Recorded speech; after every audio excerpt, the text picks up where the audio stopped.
আজানের আগে সালাতু সালাম চলবে। যদি প্রমাণ চান আমরা প্রমাণ দিব, বসুন আমাদের সঙ্গে।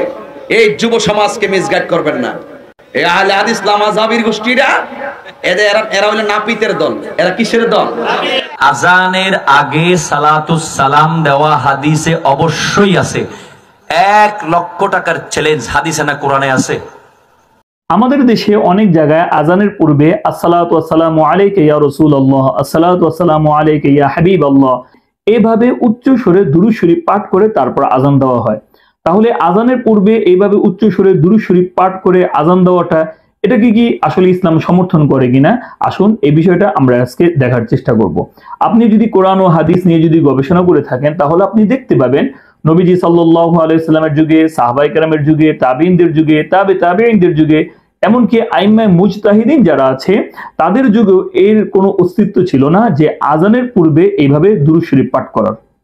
এই বিষয়টা সর্বপ্রথম আবিষ্কার হয় 700 হিজরির সময়, যে বিষয়টাকে হাফেজ জালালউদ্দিন সৈয়দী রাহিমাহুল্লাহ একেবারে স্পষ্ট করে দিয়েছেন। উনার বিখ্যাত কিতাব আল ওয়াসাইল ইলা মুসামিরাতিল আওয়াইলের 9 নম্বর পৃষ্ঠার মধ্যে উনি বলেন, আউয়ালু মা জিদা সালাতু ওয়াস সালাম বাদা কুল্লি আযানিন ফিল মানারাতি ফি জামানিস সুলতান হাজি ইবনে আশরাফ শাবান ইবনে হুসাইন ইবনে নাসির মুহাম্মদ ইবনে মনসুর কিলাবুন বিআমরিল মুহতাসিবি নাজমুদ্দিন তাম্বারি ওয়া যালিকা ফি শাবান সানাতা 91 ওয়া 700।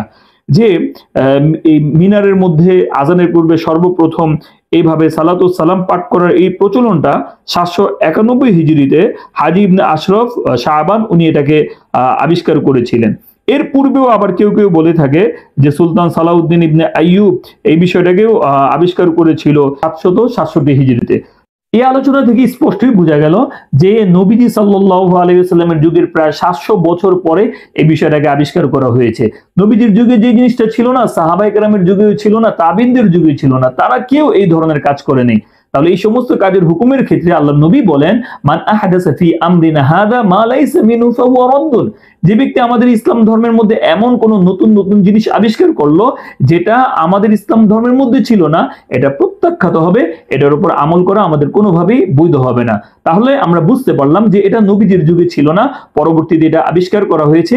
এই জন্য ওলামায়ে কেরাম এটাকে বেদাত হিসেবে আখ্যায়িত করেছেন। শুধু তাই না, আপনি যদি ইবনে হাজার আল মক্কি রাহিমাহুল্লাহর বিখ্যাত কিতাব আল ফতোয়া কুবরা আল ফিকহিয়া এর মধ্যে দেখেন, এর প্রথম খণ্ডের 131 নম্বর পৃষ্ঠার মধ্যে উনি আলোচনা করেন, আন্না সালাতু ওয়াস সালাম আলা নবী সাল্লাল্লাহু আলাইহি ওয়াসাল্লাম ক্বাবলা আল আযান লাইসা সুন্নাতুন। যে আজানের পূর্বে নবীজি সাল্লাল্লাহু আলাইহি ওয়াসাল্লামের প্রতি সালাতু সালাম পাঠ করা এটা কোনো সুন্নত নয়। ফামান আতা যালিকা মু'তাকিদুন সুন্নাতাইহি ফি যালিকাল মুহাল্লিল মাখসুস নুহিয়া আনহু ওয়া মুনিআ মিনহু। যে ব্যক্তি আজান আর ইকামতের পূর্বে দুরূদ শরীফ পাঠ করাটাকে সুন্নত মনে করে থাকবে, এই জায়গার বিশেষ ইবাদত মনে করে থাকবে, তাহলে এটা থেকে তাকে নিষেধ করা হবে এবং এটা থেকে তাকে বাধাও দেওয়া হবে। লিআন্নাহু তাশরীউন বিগাইরি দলিলিন, কেননা সে এমন জিনিসের আবিষ্কার করছে যেটা শরীয়তের মধ্যে কোনো দলিল নেই। আমান শরিয়া বিলা দলিলিন ইউজজারু আন যালিক ওয়া ইয়ানহা আনহু। যে ব্যক্তি শরীয়তের মধ্যে কোরআন ও হাদিসের দলিল ব্যতীত নতুন কোনো জিনিস আবিষ্কার করে, এমন কর্মকাণ্ড থেকে তাকে বাধা দেওয়া হবে এবং তাকে নিষেধ করা হবে। তাহলে এই জায়গার মধ্যে ইবনে হাজার আল মুক্তি রাহিমাহুল্লাহ উনি বলছেন যে এটা সুন্নত না, যারা এটাকে সুন্নত মনে করবে তাদেরকে নিষেধ করতে হবে, তাদেরকে বাধা দিতে হবে। এটাকে ইসলাম কোনোভাবেই সমর্থন করে না। শুধু তাই না, আপনি যদি বর্তমান আরব বিশ্বের মাওসুআতুল ফিকহিয়া ফতোয়া বোর্ডের ফতোয়া দেখেন তাহলে তারাও সেই জায়গার মধ্যে বিষয়টা আলোচনা করেছেন। তারা বলেন, যিকরু সালাতু ওয়াস সালাম আলা রাসূল সাল্লাল্লাহু আলাইহি ওয়াসাল্লাম ক্বাবলা আল আযান ওয়া হাকাযাল জাহরু বিহা বা'দা আল আযান মা'আল আযান মিনাল বিদ'ইল মুহদাসাহ ফিদ দ্বীন।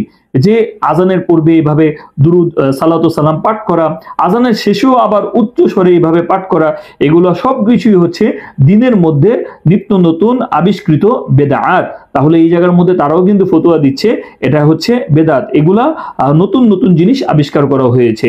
শুধু তাই না, আপনি যদি মুহাম্মদ ইবনে সালেহ আল উসাইমিন তার ফতোয়া দেখেন, উনিও একই ধরনের কথা বলেছেন। উনি বলেন, আসসালাতু আলা নবী সাল্লাল্লাহু আলাইহি ওয়া আলিহি ওয়া সাল্লাম ক্বাবলা আল আযানি লাইসাত মাশরুআতুন। যে আজানের পূর্বে নবীজি সাল্লাল্লাহু আলাইহি ওয়াসাল্লামের প্রতি এইভাবে উচ্চ স্বরে দুরূদ শরীফ পাঠ করাটা এটা শরীয়ত সিদ্ধ কোনো বিষয় না। অতএব এই ধরনের বিষয় যেহেতু শরীয়ত অনুমতি দেয়নি, এই ধরনের কাজ কারবার করা থেকে আমরা বিরত থাকতে হবে। প্রিয় দর্শক, এভাবে বলতে গেলে আরো অনেক কিতাবাদি থেকে দলিল দেওয়া যাবে, অনেক ওলামায়ে কেরামের ফতোয়া বর্ণনা করা যাবে। তো আমরা সার কথা এটাই বুঝতে পারলাম যে আজানের পূর্বে এইভাবে উচ্চস্বরে দুরূদ শরীফ পাঠ করাটাকে ইসলাম সমর্থন করে না। তবে একটা বিষয় আমাদের মনে রাখতে হবে, নিঃসন্দেহে নবীজি সাল্লাল্লাহু আলাইহি ওয়াসাল্লামের প্রতি দুরূদ শরীফ পাঠ করা এটা অত্যন্ত ফজিলতের বিষয়। আমরা একবার দুরূদ শরীফ পাঠ করলে আল্লাহ তাআলা 10টা রহমত নাজিল করে দিবেন, আমাদের 10টা গুনাহ মাফ করে দিবেন, আমাদের মর্যাদা 10 গুণ বৃদ্ধি করে দিবেন। তবে অবশ্যই এটাকে কোনো বিশেষ পদ্ধতি, বিশেষ নিয়ম আর বিশেষ ইবাদতের একটা কোনো ধরন এটা আমাদেরকে দেওয়া যাবে না। যখনই আমরা বিশেষ পদ্ধতি, বিশেষ ধরন, বিশেষ এটাকে অপরিহার্যই যখন করে নিব, তখন কিন্তু এগুলো বেদাত হয়ে যাওয়ার সমূহ সম্ভাবনা আছে।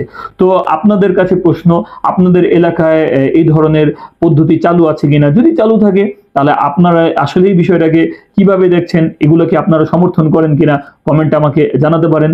ভিডিওটি ইসলামের প্রচার ও প্রসারে যদি ভালো লেগে থাকে তাহলে শেয়ার করতে পারেন। সে পর্যন্ত আল্লাহ তাআলার কাছে দোয়া, আল্লাহ তাআলা আমাদের সকলকে ভালো রাখুক, সুস্থ রাখুক। আসসালামু আলাইকুম ওয়া রাহমাতুল্লাহ।